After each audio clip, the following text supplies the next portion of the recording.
Gospod doktor, glih vas rabam, zaštihala me je kas svina. A ja, kaj pa se je zgodilo? Ja, bil sem pri ta novi bajbi, ki je državna prvakinja v akrobatski gimnastiki. Me je čisto uničila, če me razumete. Ja, jaz sem mislil, da ste vi tako bolj za šahistke pa to. Ne. Lahko pomagate, prosim. Ja, mladeniča, 3 vretence imate premaknjene. A ja? Malo globoko dihati. Če pa. Ja. Tako je, ja. Ja. Super, ne? Ja. Ja, 45 evrov. Prosim? 45 evrov, to je valuta v naši državi. Gospod doktor, jaz sem mislil, glede na vas ta cash, ki ga vi obračate na avto, meni zaračunali. Nimam jaz 45 evrov. Jo, kaj pa imate?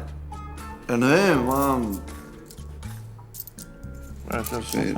15, ja? Ja. Takole. Dost. Ja. Sam še malo. Kaj? Ja, to je zdaj za eno vretence imate, ko boste pa še dovolj dobu za preostali 2, pa pridite spet nazaj k meni, pa pred uporabljate... Nekaj malo farmacevt. Gospod doktor, jaz se čutim nog! Hej! Bori!